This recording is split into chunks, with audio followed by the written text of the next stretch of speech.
আমার ভাইরা, দুনিয়াতে ইমানের পরীক্ষা দেওয়া লাগবে। পরীক্ষা দিয়েছেন হযরত আইয়ুব আলাইহিস সালাতু ওয়াস সালাম, জমিনের মধ্যে পরীক্ষা দিয়েছেন আল্লাহর নবী হযরত আইয়ুব আলাইহিস সালাতু ওয়াস সালাম। আল্লাহ রাব্বুল আলামিনের এমন একজন পয়গম্বর ছিলেন। আল্লাহ রাব্বুল আলামিন জমিনের মধ্যে যতগুলো পয়গম্বর দুনিয়াতে পাঠিয়েছিলেন 1,24,000, মতান্তরে 2,24,000 নবী রাসূলকে আল্লাহ রাব্বুল আলামিন দুনিয়াতে পাঠাইছেন। তার মধ্যে একজন হলো হযরত আইয়ুব আলাইহিস সালাতু ওয়াস সালাম। আল্লাহ রাব্বুল আলামিন তাকে যে শুধু নবী করে পাঠাইছেন তা না, একজন বাচ্চা করে, একজন রাজা করে তাকে দুনিয়ার মধ্যে পাঠিয়েছিলেন। আল্লাহু আকবার। আল্লাহর নবী হযরত আইয়ুব আলাইহিস সালাতু ওয়াস সালাম 85 বছর বয়স পর্যন্ত তিনি একেবারেই সুস্থ ছিলেন। আল্লাহ রাব্বুল আলামিন জমিনের মধ্যে তাকে কোনো কিছুর অভাব দিয়েছিলেন না। স্ত্রী ছিল 60 থেকে 10 জন, সন্তান ছিল, অর্থ ছিল, টাকা ছিল, পয়সা ছিল, সব কিছুই ছিল, কোনো কিছুর অভাব ছিল না। আর ভাইরা, এত কিছুর পরেও আল্লাহর নবী হযরত আইয়ুব আলাইহিস সালাতু ওয়াস সালাম আমল কি কম করতেন নাকি বেশি করতেন? বেশি করতেন। এত বেশি পরিমাণের আমল করতেন। আমলের কারণে একদিন শয়তান ইবলিস আল্লাহকে ডাক দিয়ে বলে, আল্লাহ, তোমার বান্দা আইয়ুব তোমার প্রতি এত ইবাদত গুজার, এত আমল করে, এর কারণ তুমি জানো নাকি? আল্লাহ বলে, ও ইবলিস, তুই জানিস না? তোর থেকে আমি আল্লাহ ভালো জানি। শয়তান ইবলিস ডাক দিয়ে বলে, আল্লাহ, তোমার বান্দা আইয়ুব তোমার প্রতি এত ইবাদত গুজার, এত আমল করে, এর কারণ হলো তুমি তাকে অর্থ সম্পদ, টাকা পয়সা দিয়ে রেখেছো, ধন দৌলত দিয়ে রেখেছো, স্ত্রী পুত্র কন্যা সন্তান তুমি তাকে দিয়ে রেখেছো। এই কারণে তোমার বান্দা আইয়ুব এত ইবাদত করে।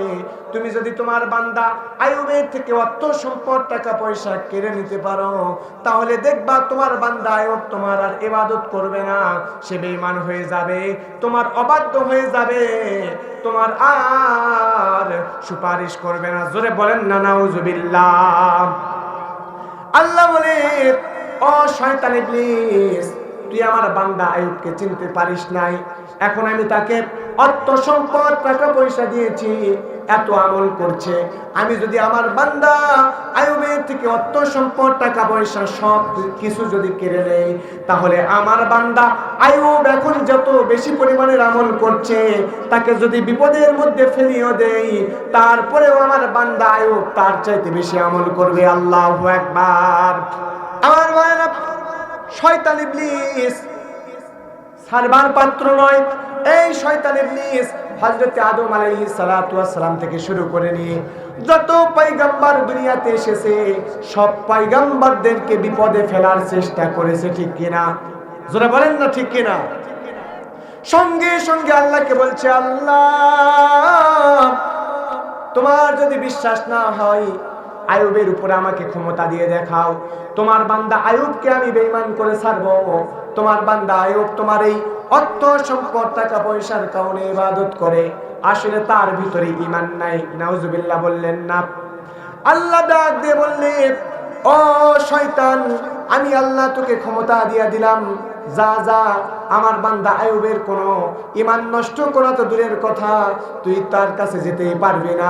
আল্লাহ রাব্বুল আলামিন যখন তাকে হুকুম দিয়া দিলেন, সঙ্গে সঙ্গে শয়তান ইবলিস চলে গেলেন। যাওয়ার পরে যে দেখছেন আল্লাহর নবী হযরত আইয়ুব আলাইহিস সালাতু ওয়াস সালাম আল্লাহ পাকের ইবাদত করছেন। শয়তান ইবলিস সেখানে গিয়ে অনেকক্ষণ পর্যন্ত অপেক্ষা করলেন, নবী আইয়ুবকে পথভ্রষ্ট করার জন্য, ঈমান থেকে গাফেল করার জন্য, ঈমান থেকে ফারেক করার জন্য। শয়তান ইবলিস থেকে থেকে থেকে থেকে ক্লান্ত যখন হয়ে গেলেন, তারপরেও দেখলেন যে হযরত আইয়ুব আলাইহিস সালাতু ওয়াস সালাম আল্লাহর ইবাদত থেকে এক যারা পরিমাণ বিমুখ হয় নাই, একটু ওঠে নাই, একটু বিশ্রাম নেই নাই। শয়তান ইবলিস ক্লান্ত হয়ে সেই দিনের মতো সেখান থেকে চলে গেলেন। জোরে পড়ুন আল্লাহু আকবার। আল্লাহ রাব্বুল আলামিন ডাক দিয়ে বলে, ও আইয়ুব, ও আমার নবী আইয়ুব, আপনি বলেন তো, আমি আল্লাহ আপনাকে যে অর্থ সম্পদ, টাকা পয়সা দিয়ে রেখেছি, আপনি বলেন তো এতে আপনি খুশি নাকি আমি আল্লাহ যদি এখন আপনার উপরে বিপদ দেই, আপনার উপরে বালা মুসিবত দেই, তাহলে আপনি খুশি? সঙ্গে সঙ্গে হযরত আইয়ুব আলাইহিস সালাতু ওয়াস সালাম ডাক দিয়ে বলেন, ও আল্লাহ,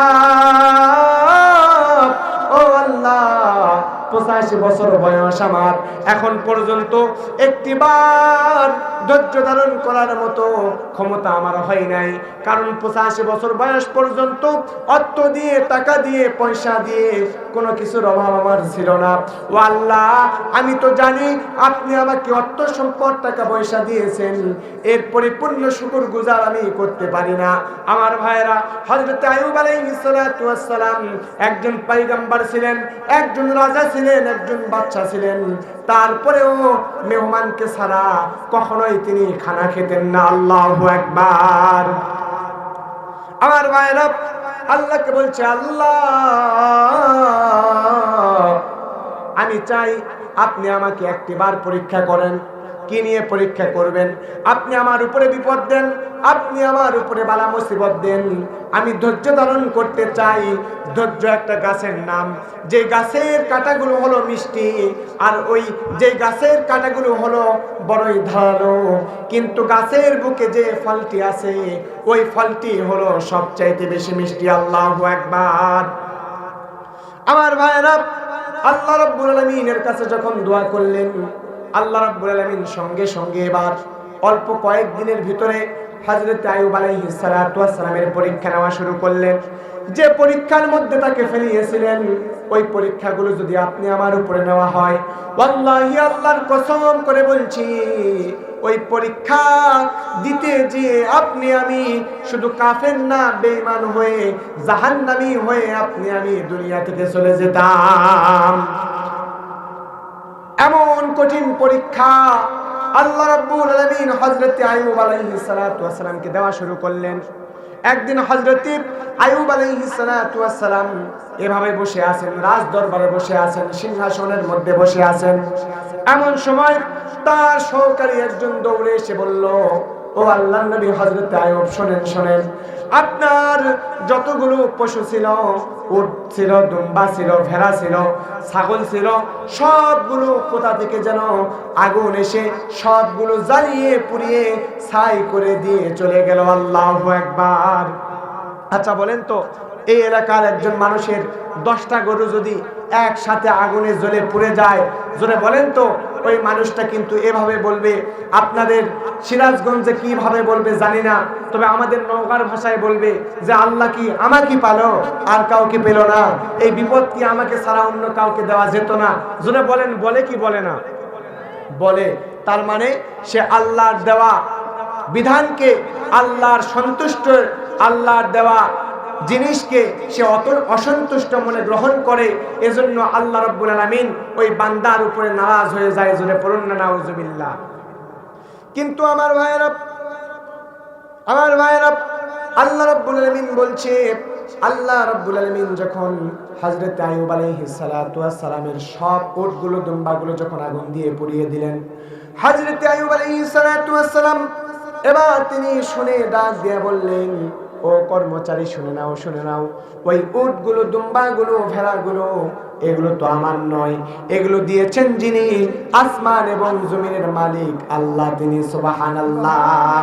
সুতরাং আল্লাহ দিয়েছেন, আল্লাহ নিয়ে গেছেন, এখানে আমার অসন্তুষ্ট হওয়ার কোনো কারণ নাই। কেননা আল্লাহ রাব্বুল আলামিন বান্দার অমঙ্গল হোক, বান্দার খারাপ হোক, এমন কিছু চান না। আমার ভাইরা, আল্লাহর নবী হযরত আইয়ুব আলাইহিস সালাতু ওয়াস সালাম যখন ধৈর্য ধারণ করলেন, একটি একটি করে বিপদ তার সামনে আসতে শুরু করলো। প্রথমে সব ছাগলগুলো, ভেড়াগুলো চলে গেল।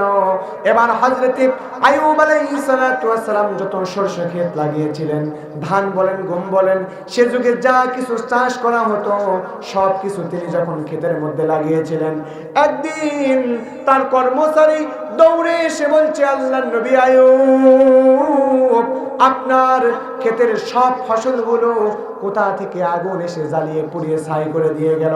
আচ্ছা বলেন তো, এই যে আমাদের এই মুরব্বী বাবাজির 10 বিঘা সম্পত্তি, 10 বিঘা ধানের জমি যদি কেউ আগুন দিয়ে পুড়িয়ে দিয়ে যায়, ইনি কি খুশি হবে নাকি বেজার হবে? কিন্তু আল্লাহর নবী হযরত আইয়ুব আলাইহিস সালাতু ওয়াস সালাম তিনি খুশি হয়ে গেলেন। সঙ্গে সঙ্গে ডাক দিয়ে বললেন, ওই ফসলগুলো তো আমার নয়, ফসলগুলো দিয়েছেন যিনি, আসমান এবং জমিনের মালিক তিনি। সুতরাং আল্লাহ আমার ফসলগুলো নিয়ে গিয়েছেন, এখানে অসন্তুষ্ট হওয়ার কোনো কারণ নাই। আমি শুকরিয়া জ্ঞাপন করছি, আলহামদুলিল্লাহ।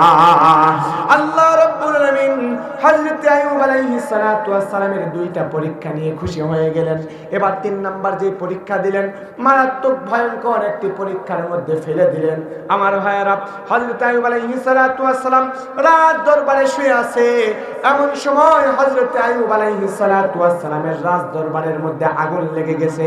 কোষাগারের মধ্যে অর্থ সম্পদ, সোনা দানা, গয়না মণি মুক্তা সব কিছু ছিল, আগুন লেগে সবগুলো জ্বালিয়ে পুড়িয়ে ছাই হয়ে গেছে। বিল্ডিং গুলো পর্যন্ত জ্বালিয়ে পুড়িয়ে ছাই হয়ে গেছে।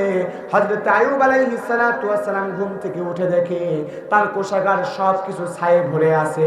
বিশাল রাজবাড়ি, বিশাল মহলগুলো একেবারে ছাই হয়ে পড়ে আছে। এইটা হলো 3 নম্বর পরীক্ষা।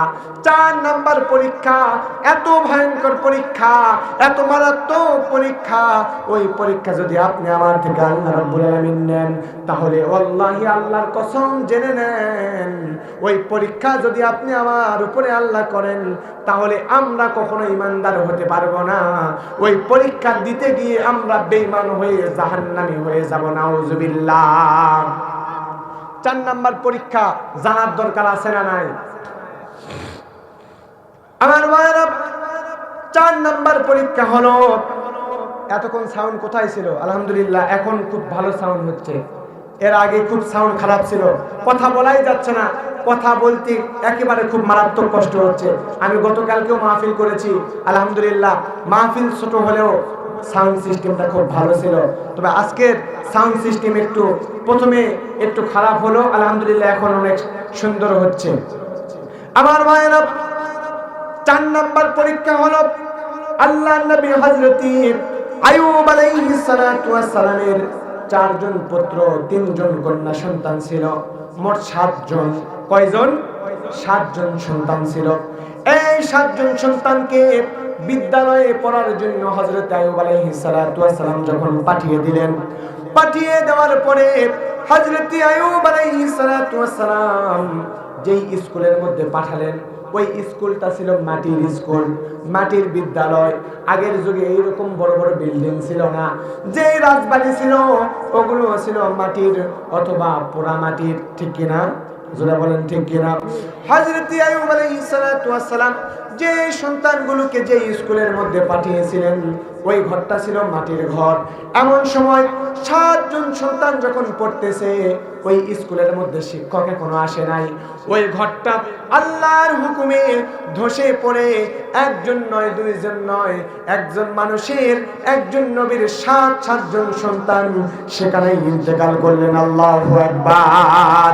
আচ্ছা বলেন তো, আমাদের বাবাজি অথবা আমাদের এই বাবাজির 7 জন না 4 জন সন্তান যদি একসঙ্গে ইন্তেকাল করে, ইনি কি খুশি হবে নাকি বেজার হবে? আপনারা খুশি হবেন নাকি বেজার হবেন? আল্লাহকে বলবেন, আল্লাহ, দুনিয়াতে কি আর কারো সন্তান নাই? একসাথে 4 জন সন্তান আপনি মেরে ফেললেন, আমাকেই শুধু দেখলেন, আর কাউকে দেখলেন না, বলবে কি বলবে না? কিন্তু আল্লাহর নবী হযরত আইয়ুব আলাইহিস সালাতু ওয়াস সালাম বললেন, না না। আচ্ছা বলেন তো, পিতার কাছে সন্তানের মূল্য কম নাকি বেশি? জোরে বলেন না। তাহলে একজন পিতা একজন সন্তানকে এত ভালোবাসে, এত ভালোবাসে, হযরত আইয়ুব আলাইহিস সালাতু ওয়াস সালাম তেমন ভালোবাসতেন নাকি কম ভালোবাসতেন? বেশি ভালোবাসতেন। একজন বাপ একজন সন্তানকে কত ভালোবাসে আমি মাঝে মাঝে দেখি। আজকেও মনে হয় এখানে অথবা কোনো এক জায়গায় দেখলাম গতকাল মাহফিলে দেখলাম আমি প্যান্ডেলে ওঠার সময় দেখলাম একজন মানুষ দুইজন সন্তানকে নিয়ে এসে ফুচকার দোকানে ফুচকা খাওয়াচ্ছে আর বাপ দাঁড়িয়ে আছে। আমি বললাম, চাচা আপনি খালেন না, সন্তানগুলোকে খাওয়ালেন। সঙ্গে সঙ্গে চাচা এবার ডাক দিয়ে বলছেন, না না আমি খাবো না, সন্তানগুলোই খান। শুধু তাই না, আমি আমার বাবাকেও দেখেছি, আমি যখন ছোটবেলায় যখন বাজারে নিয়ে যেত, বাজারে শীতের সময় যখন নিয়ে যেত, একটা ডিম যখন খেতে চাইতাম, বাবা ডাক দিয়ে বলতো, বাবা রে খা খা, কি খাবি খা। আমরা যখন খেতাম আব্বুকে বলতাম, আব্বু আপনিও খান। আব্বু বলতো, না রে বাবা, না না আমি খাবো না, তুমি খাও। তাহলে একজন পিতার কাছে একজন সন্তানের ভালোবাসা বেশি নাকি কম?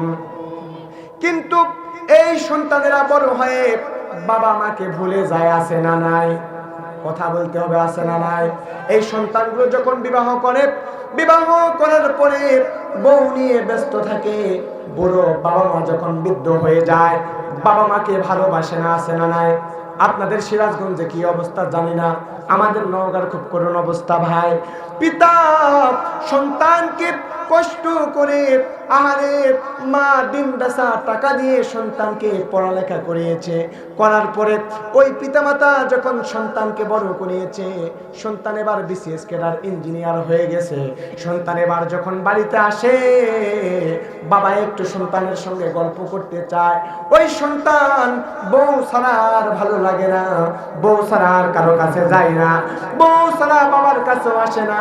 আমার ভাইরা, অনেকদিন আগে আমি একটা ঘটনা পড়েছিলাম, আপনারা ঘটনাটি শুনবেন নাকি চলে যাবেন?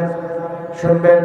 আমার ভাইরা, একটি ঘটনা পড়েছিলাম, একজন বাবা মা সুন্দর একজন সন্তানকে বড় করেছে, কষ্ট করে বড় করার পরে এবার সন্তানকে বড় যখন করেছে, চাকরি করিয়েছে, অর্থ সম্পদ টাকা পয়সার মালিক বানিয়েছে, এবার ওই সন্তান যখন বিবাহ করেছে, বিবাহ করার পরে বাবা এবার বৃদ্ধ হয়ে গেছে, বউকে নিয়ে সন্তান এবার ওই ছেলে বউকে নিয়ে এবার বাসর ঘরে যখন শুয়ে আছে, এমন সময় বৃদ্ধ বাবাজি, বৃদ্ধ বাবা এবার অন্য একটা ঘর থেকে কাশাকাশি শুরু করে দিয়েছে।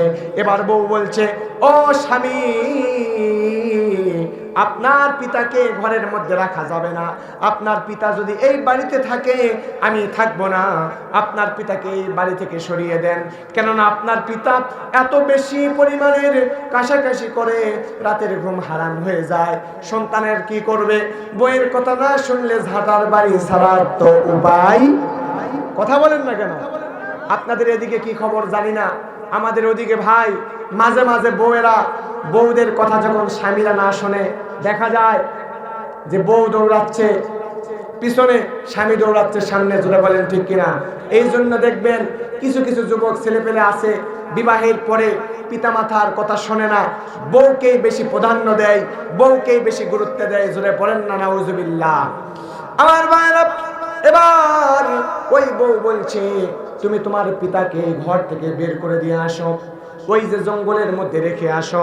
ওই দিন রাখে নাই, একদিন দুই দিন করে 10-15 দিন পরে এবার ওই সন্তান যখন অতৃষ্ট হয়ে গেছে, সে নিজেও দেখতেছে না না থাকা যাচ্ছে না, এই জায়গায় আর থাকা যাচ্ছে না, বাবা বড় কাশতেছে, কাশের জন্য আমাদের ঘুমার বড় ডিস্টার্ব হচ্ছে, এবার বাবাকে কূপের মধ্যে ফেলে দিবে। জোরে বলেন কোথায় ফেলবে? কূপের মধ্যে ফেলবে। সন্তান এবার কূপের মধ্যে নিয়ে চলে গেছে বাবাকে। রাত্রিবেলা বাবাকে বলছে, বাবা গো আপনি এত কাশাকাশি করতেছেন, চলেন না আপনাকে একটিবার ডাক্তারের কাছে নিয়ে যাই। বাবাকে এই কথা বলে ডাক্তারের বাড়িতে নিয়ে যাবে বলে বাবাকে নিয়ে এবার হাঁটাহাঁটি করা শুরু করে দিয়েছে। হেঁটে হেঁটে নিয়ে যায় জঙ্গলের ভিতরে যখন নিয়ে যায়, বাবা বলে, ও কলিজার টুকরা সন্তান, তুমি আমাকে কোথায় নিয়ে যাও? তুমি আমাকে কোথায় নিয়ে যাও? এটা তো জঙ্গলের দিকে রাস্তাটা গেছে, এইটা তো বাজারের দিকে যায় নাই। এবার সন্তান বলছে, ও পিতা, আপনাকে আমি বাজারে নিয়ে যাই, শর্টকাট রাস্তা, আপনি চিন্তা করবেন না। একটু পরে বাবাকে নিয়ে যে হাত পা বেঁধে ফেলেছে, কি জাতের নিকৃষ্ট কুলাঙ্গার সন্তান। আমি শুধু বোঝানোর জন্য বলছি, বইয়ের মধ্যে পড়েছি, কতটুকু সত্য কতটুকু মিথ্যা জানি না, কিন্তু শিক্ষা দেওয়ার জন্য বলছি।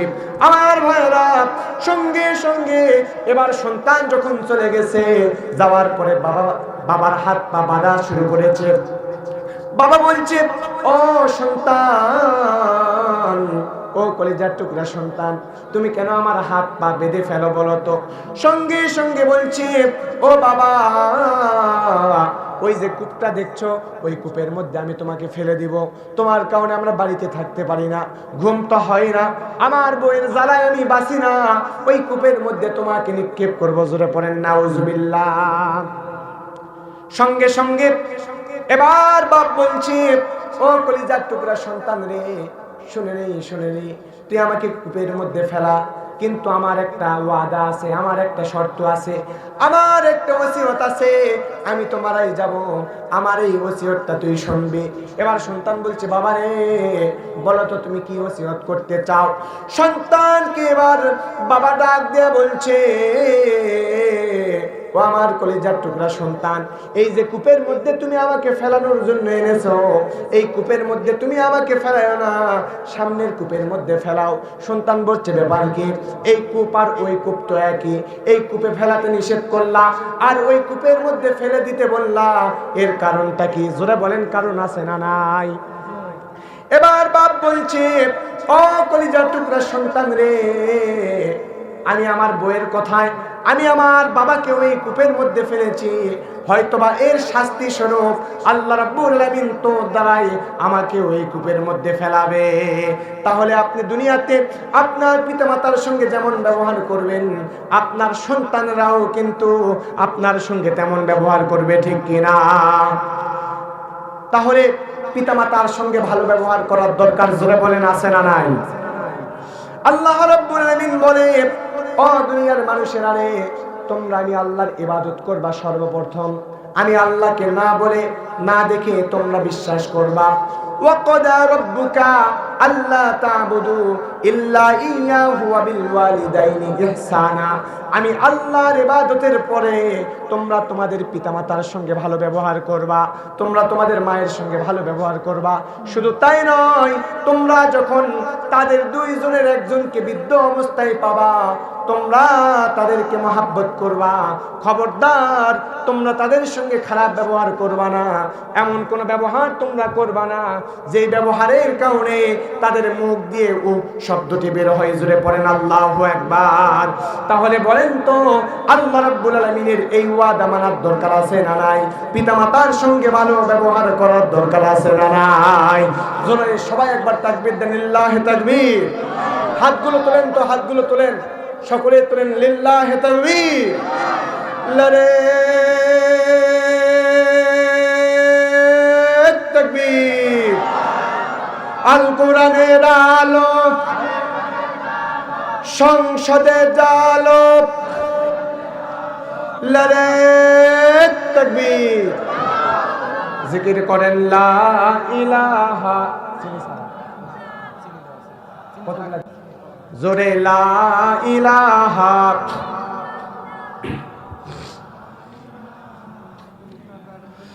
জোরে লা ইলাহা, সুবহানাল্লাহ ওয়ালহামদুলিল্লাহ, লা ইলাহা, লা ইলাহা, লা ইলাহা ইল্লাল্লাহু মুহাম্মাদুর রাসূলুল্লাহ।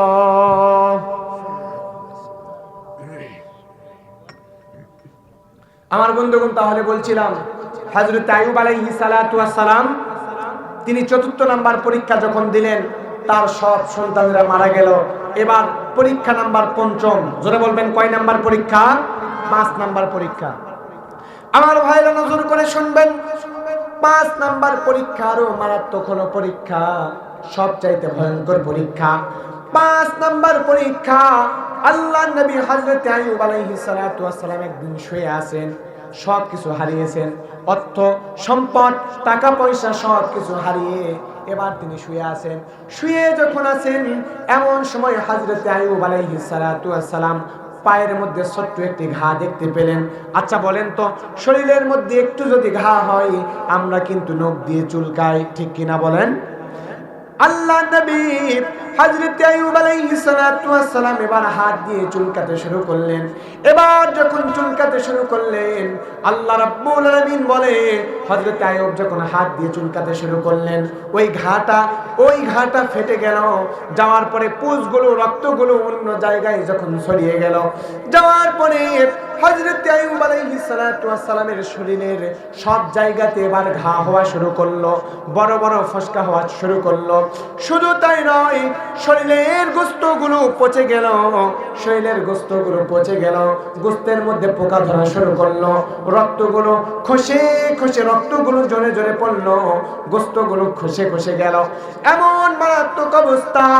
আল্লাহর নবী হযরত আইয়ুব আলাইহিস সালাতু ওয়াস সালামের যতগুলো স্ত্রী ছিলেন সব স্ত্রীগুলো তাকে ছেড়ে চলে গেল। চাকর বাকর যা কিছু আছে সবাই তাকে ছেড়ে চলে গেল।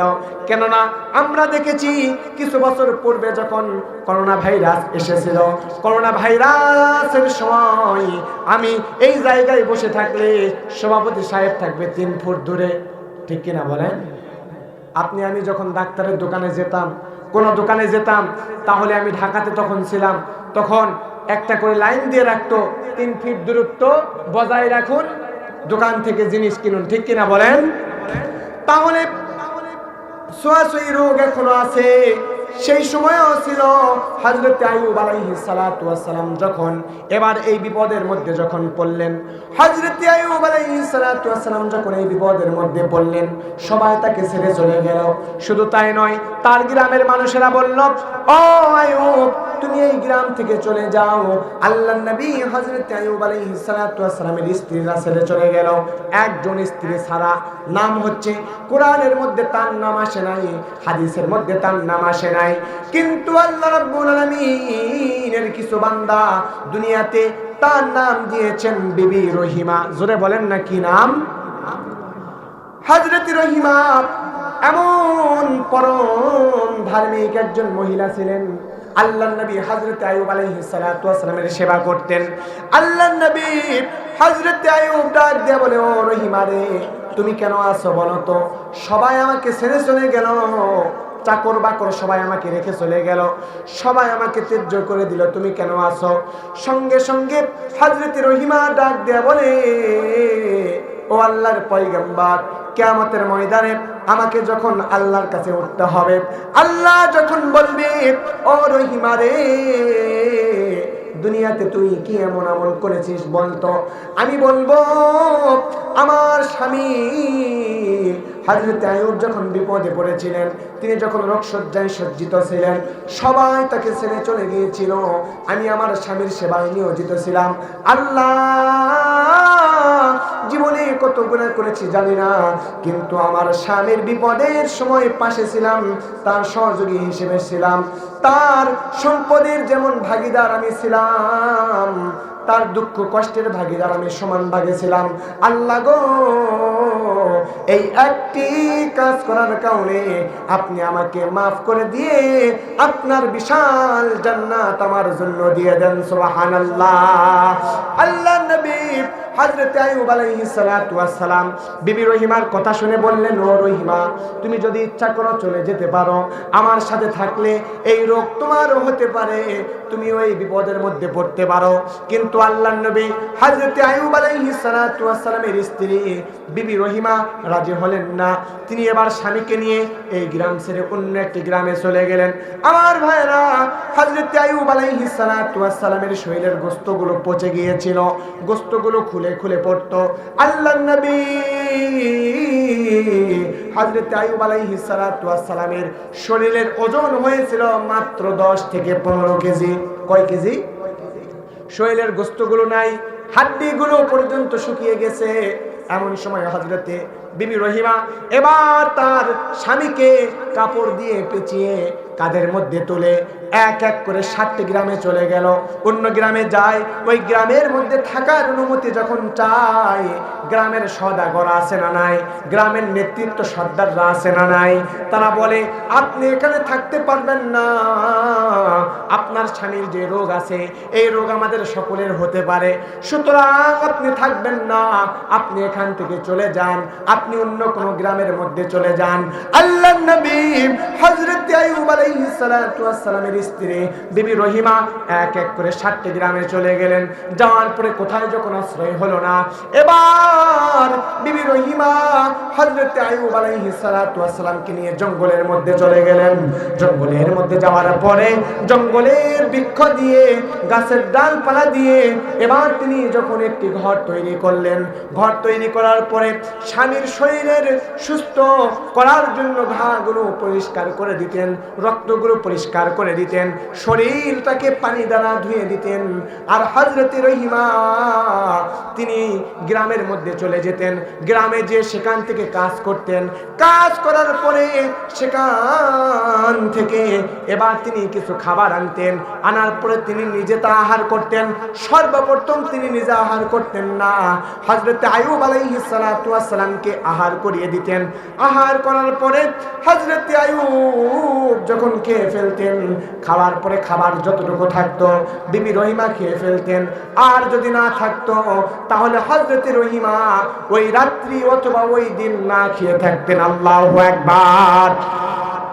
কিন্তু এখন কিছু মেয়ে আছে, এমন কিছু বউ আছে, স্বামী অফিসে কাজ করে, স্বামী অফিসে যায়, সারাদিন কষ্ট করে, রাত্রিবেলা 10টার সময় যখন একটু দেরি করে আসে, এবার যখন সে একটু দেরি করে আসে, স্ত্রী এমন কিছু বউ আছে স্বামীর সাথে কথা বলে না, সে আগেই খেয়ে দিয়ে শুয়ে পড়ে। এবার স্বামী আসে, আসার পরে নিজে তুলে নিয়ে খায়, খাওয়ার পরে স্বামী এবার স্ত্রীর কাছে গিয়ে শুয়ে পড়ে। আর ওই স্ত্রীর কাছে যখন নিজের চাহিদার কথা বলে, ওই স্ত্রী নারাজ হয়। আমি বুঝাইতে চাচ্ছিলাম, এমন স্ত্রী আছে না নাই যারা স্বামীর আদেশ অমান্য করে? আছে না নাই? যারা বলেন না আছে না নাই? স্বামীর স্ত্রী অমান্য করা এটা ভালো কাজ নাকি খারাপ কাজ? আমার ভাইয়েরা, তাহলে আমি বলবো, আপনাদেরকে বলবো, আমার মা বোনেরা, সম্মানিত মা বোনদেরকে বলবো, আপনারা যারা স্বামীর সেবা করেন না, স্বামীর সঙ্গে মন খারাপ করে বসে থাকেন, স্বামীর সঙ্গে রাগারাগি করেন, আপনাদের জন্য জাহান্নাম আল্লাহ রাব্বুল আলামিন নির্ধারিত করে রেখেছেন। জোরে পড়ুন না নাউজুবিল্লাহ। আল্লাহর নবী মেরাজে গেলেন, মেরাজ থেকে ফিরে এসে নবীজি আবার আমার সাহাবীদেরকে সামনে নিয়ে বসে আছেন আর বলছেন, ও আমার সাহাবীরা, আমি জান্নাত দেখেছি, জাহান্নাম দেখেছি, সব কিছু দেখেছি, কিন্তু জাহান্নামের মধ্যে আমি নারীকে বেশি দেখেছি। সাহাবীরা জিজ্ঞেস করলেন, ইয়া রাসূলুল্লাহ, ইয়া হাবিবাল্লাহ, নবী গো বলেন তো, এই মেয়েরা, এই নারীরা, মা জাতি জাহান্নামে থাকার কারণ কয়টা? আল্লাহ নবী ডাক দিয়ে বললেন, ও আমার সাহাবীরা, শুনে নাও, শুনে নাও, এই মেয়েরা, এই মহিলারা দুইটা কারণে জাহান্নামের মধ্যে ঢুকবে। জোরে পড়েন নাউজুবিল্লাহ। কয়টা কারণ? এক নম্বর হলো স্বামীর অবাধ্যতা হওয়া, অর্থাৎ আপনি আপনার স্ত্রীকে জীবন দিয়ে ভালোবাসেন, সে যখন যেটা চায় তখন আপনি তাকে সেইটাই দেন, কিন্তু একটিবার কোনো এক কারণে আপনি আপনার স্ত্রীকে যখন ওই জিনিসটা দিতে পারেন না, সে বলল আমাকে একটা শাড়ি এনে দাও, আপনি দিলেন না, এবার সে অসুখী হয়ে বলল, জীবনে বিয়ে করেছো কিন্তু একটিবার আমাকে শান্তিতে রাখতে পারো নাই, কাপড় কিনে দিতে পারো নাই, সোনা গয়না দিতে পারো নাই। একটিবার যখন ওই মা এই কথা মুখ দিয়ে বলবে, ওর জন্য আল্লাহর জাহান্নাম ওয়াজিব হয়ে যাবে। নাউজুবিল্লাহ। ও মা বোনেরা, আপনারা শুনছেন, আমি সবাইকে উদ্দেশ্য করে ওয়াজ করছি।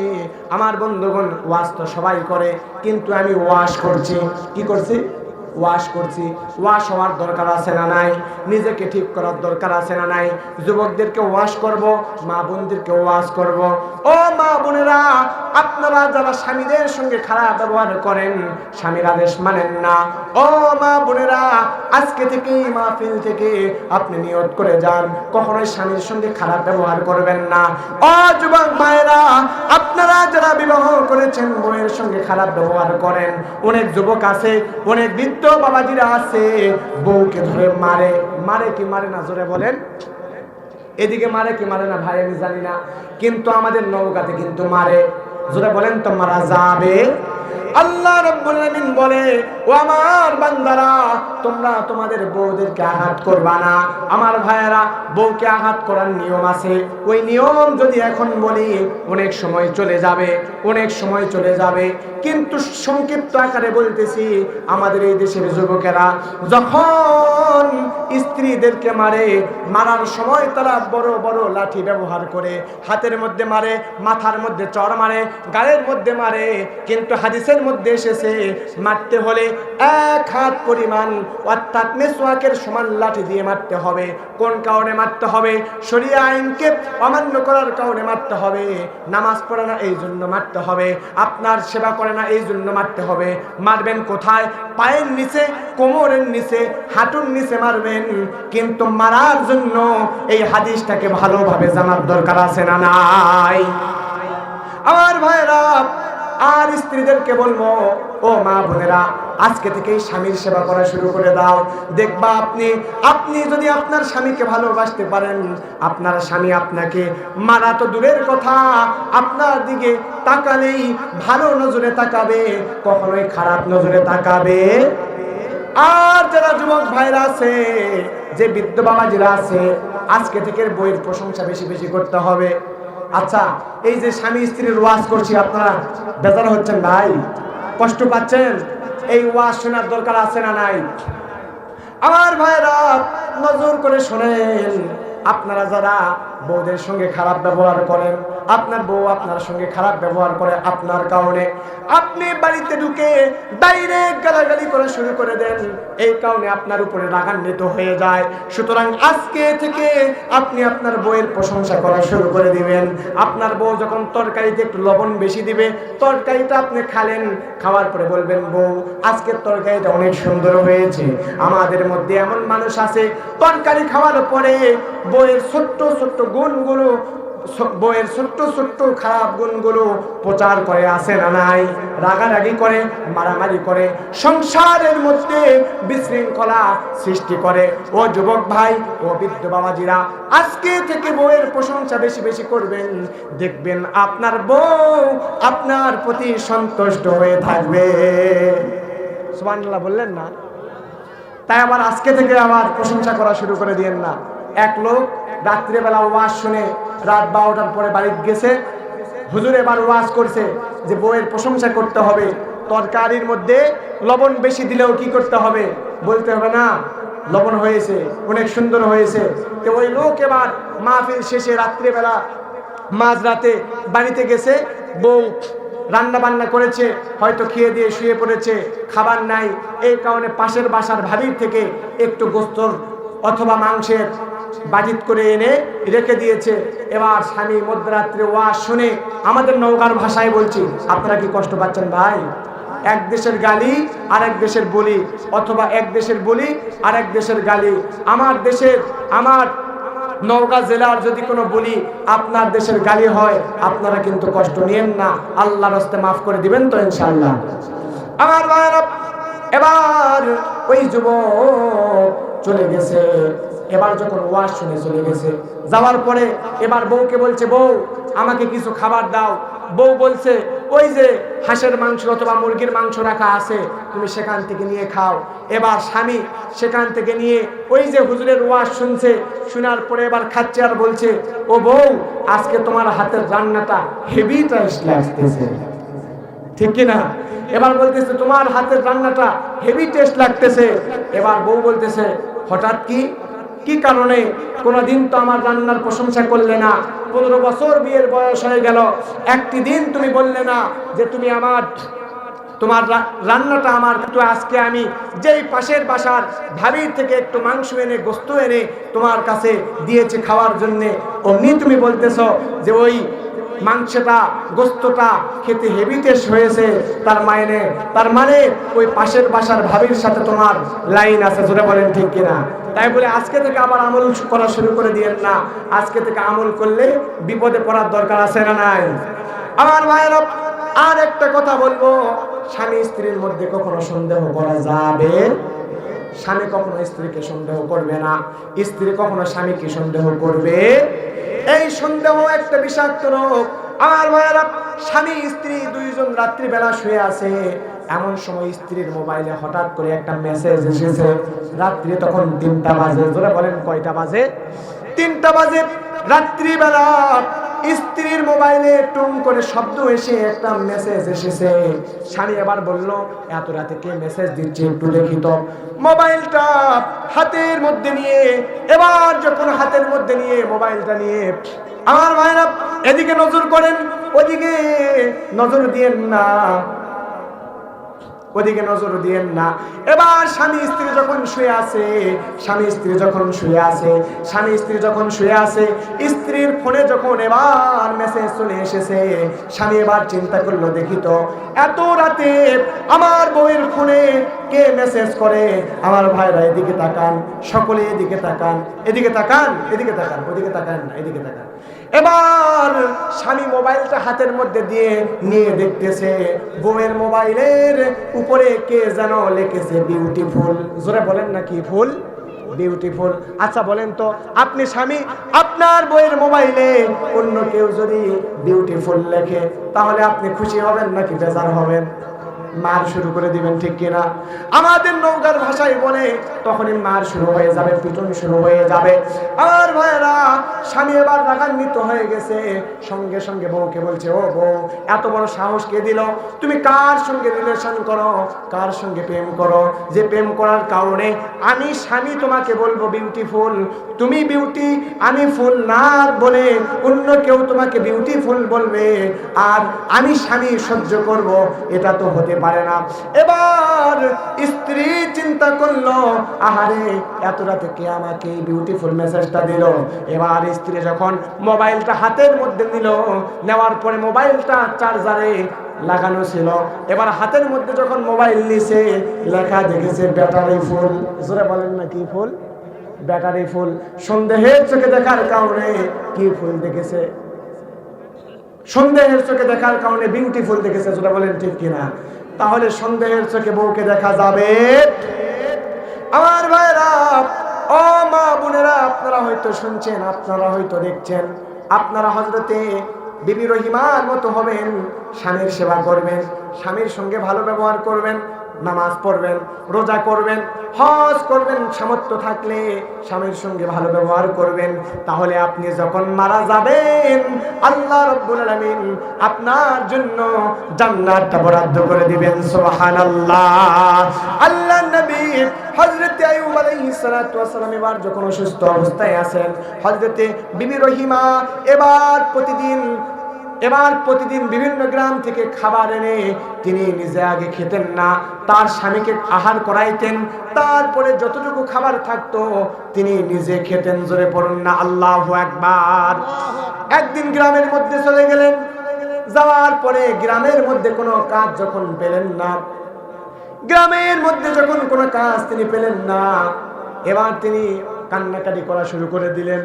আহারে, আমার স্বামী অসুস্থ, খাবারের দরকার, খাবার কেমনে খাওয়াবো? কোনো কাজ তিনি পেলেন না।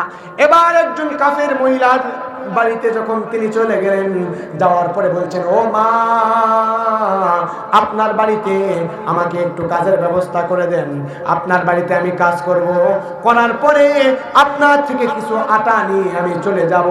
এবার ওই কাফের স্ত্রীটি ডাক দিয়ে বলছে, না না, আমার বাড়িতে কাজ নাই, আমি তোমাকে আটা দিব না। সঙ্গে সঙ্গে বিবি রহিমা ডাক দিয়ে বলছে, মা, ও মা, আজকে কিছু আটা ধার দেন, আগামীকাল আপনার বাড়িতে এসে আমি কিছু কাজ করে দিয়ে যাব। এবার সঙ্গে সঙ্গে ওই মহিলাটা ছিল দারজাল মহিলা। দারজাল মহিলা বোঝেন তো আপনারা? আমাদের নওগাঁতে কিন্তু দারজাল মহিলাই বলে, যারা একটু রাগী মহিলা, একটু কথায় রেগে যায়, তাদেরকে দারজাল মহিলা বলে। ওই মহিলাটা ছিল দারজাল মহিলা, সঙ্গে সঙ্গে বলল, না না, আমি তোমাকে আটা দিতে পারি, একটা শর্ত আছে।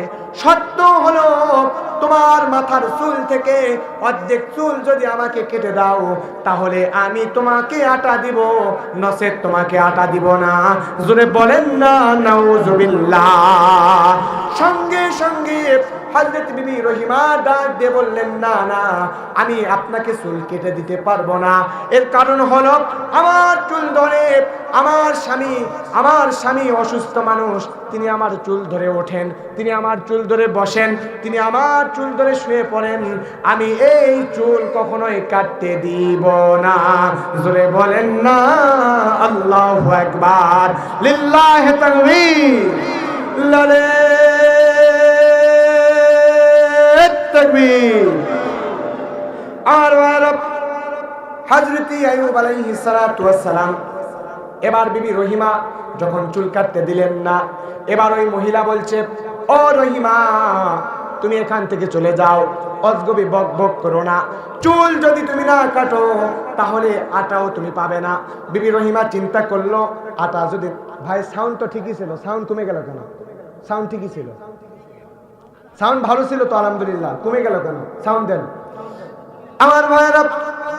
আমার ভাইরা, আল্লাহর নবী হযরত আইয়ুব আলাইহিস সালাতু ওয়াস সালামের স্ত্রী এবার যখন, কথা বলেন না ভাই, কথা বলেন না, মুরব্বীরা বসেন, আপনারা বসেন, মানুষজন খুব মনোযোগ দিয়ে শুনতেছে, আপনারা ডিস্টার্ব করেন না। আমার ভাইরা নজর করেন, এবার বিবি রহিমা চিন্তা করলেন যে আমার মাথার চুল যদি আমি কেটে না দেই, এই চুল যদি আমি রাখি, আমার স্বামীকে আজকে রাতে না খেয়ে থাকা লাগবে, সুতরাং আমি আমার চুল কেটে দিব। সঙ্গে সঙ্গে তিনি এবার চুল কেটে দিলেন। জোরে বলুন না আল্লাহু আকবার।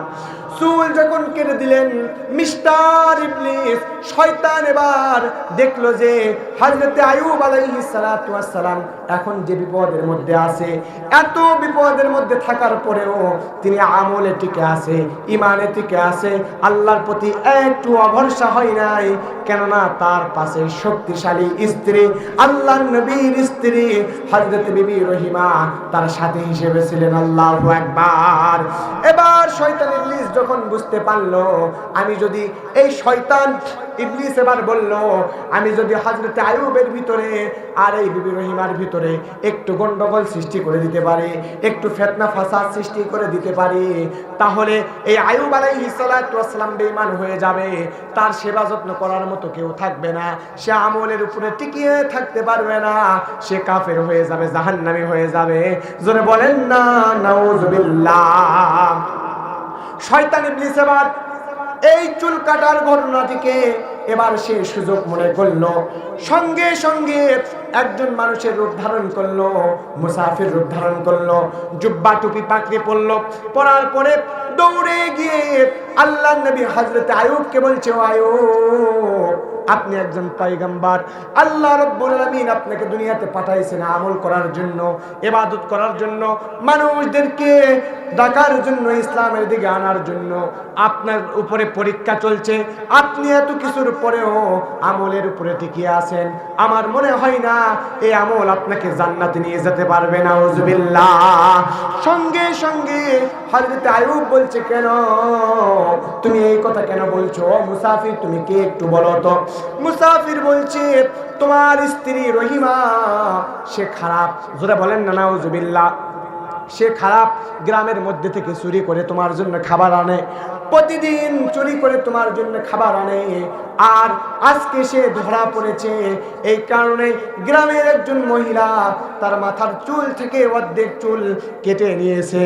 চিৎকার দিয়ে বলেন না নাউজুবিল্লাহ।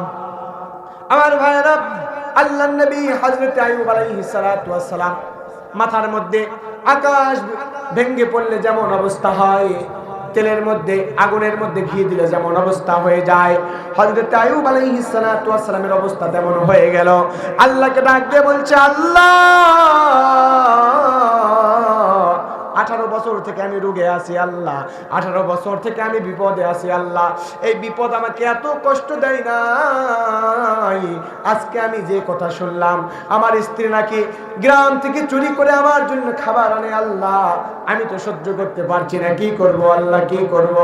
সঙ্গে সঙ্গে শয়তান ইবলিস এবার কুপরামর্শ দিয়ে এবার চলে গেল বিবি রহিমার কাছে। তার মানে একজনের কাছে এসে এর কাম শেষ করে বিবি রহিমার কাছে এবার চলে গেল ফাটল ধরে দেওয়ার জন্য। বিবি রহিমার কাছে যেয়ে বলছে, ও রহিমা, শোনো শোনো, তোমার স্বামী তো একজন নবী, আল্লাহর নবী হযরত আইয়ুব আলাইহিস সালাতু ওয়াস সালামের স্ত্রী রহিমা বলছে, হ্যাঁ আমার স্বামী একজন নবী, তিনি খুব ভালো মানুষ, আল্লাহ রাব্বুল আলামিন তার উপরে পরীক্ষা করছেন। তিনি এমন এক রোগের মধ্যে আছে যে রোগ থেকে তিনি এখনো নিস্তার পান নাই, রোগ থেকে তিনি এখনো মুক্তি পান নাই।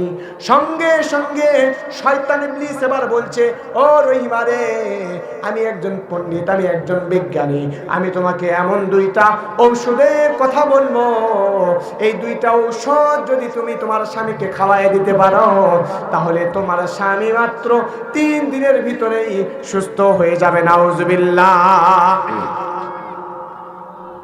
বিবি রহিমা ডাক দিয়ে বলছে, ও স্বামী, কি এমন ঔষধ একটু বলেন। বিবি রহিমা এবার ডাক দিয়ে বলছে, ও পতি, আপনি বলেন তো কি এমন ঔষধ, আপনি একটু আমাকে বলেন তো। সঙ্গে সঙ্গে শয়তান ইবলিস এবার বলছে, আমার ভাইরা নজর করেন, শয়তান ইবলিস এবার বলছে, ও রহিমা, তুমি তোমার স্বামীকে দুইটা জিনিস খাওয়াবা। 1 নাম্বার হলো তুমি তাকে শকুরের কিছু মাংস খাওয়ায় দিবা, 2 নাম্বার কিছু মদ্য পান করায় দিবা। এই দুইটা যদি তুমি করতে পারো, তাহলে তোমার স্বামী মাত্র 3 দিনের মধ্যে সুস্থ হয়ে যাবে। নাউজুবিল্লাহ।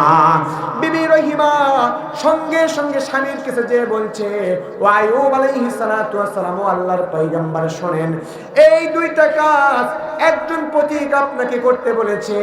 এই 2টা কাজ যদি আপনি করতে পারেন, এই 2টা ঔষধ যদি আপনি খেতে পারেন, তাহলে এই 2টা ঔষধ খাওয়ার কারণে আল্লাহ রাব্বুল আলামিন আপনাকে সুস্থতা দান করবে।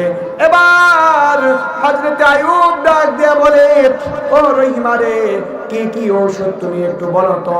সঙ্গে সঙ্গে রহিমা বলছে, ও পয়গম্বর, 1 নাম্বার ঔষধ হলো কিছু শকুরের মাংস, আর 2 নাম্বার ঔষধ হলো একটু মদ যদি আপনি খেতে পারেন। মদ চিনেন আপনারা? শরাব যদি আপনি খেতে পারেন, তাহলে আপনি এই যে অসুস্থ আছেন, আল্লাহ আপনাকে সুস্থ দান করবেন। নাউজুবিল্লাহ। দেখেন এই শয়তান কত খারাপ। সে বলছে, হ্যাঁ, যে তুমি তোমার স্বামীকে যদি একটু মদ খাওয়াতে পারো, একটু শকুরের মাংস খাওয়াইতে পারো 2-1 পিস, তাহলে 3 দিনের মধ্যে সুস্থ হয়ে যাবে। আমার বন্ধুগণ, অনেক লম্বা ঘটনা, সংক্ষিপ্ত আকারে বলছি।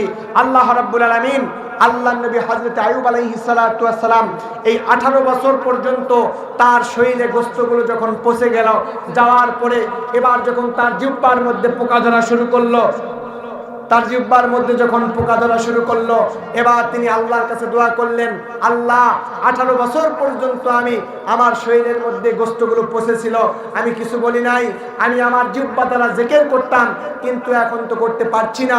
রব্বুল আলামিন আপনি আমাকে মাফ করে দেন, আমার অসুখটাকে আপনি আল্লাহ শিফায়ে কামিলা আজলা দান করে দেন। যেটা পড়ুন না, আল্লাহু আকবার। আল্লাহ রাব্বুল আলামিন জিবরাইলকে পাঠালেন। হযরত জিবরাইল আলাইহিস সালাতু ওয়াস সালাম তিনি এবার চলে গেলেন। যাওয়ার পরে আল্লাহর নবী হযরত আইয়ুবকে বসালেন। বসানোর পরে সুন্দর একটি ঝর্ণা সেখানে তৈরি হয়ে গেল।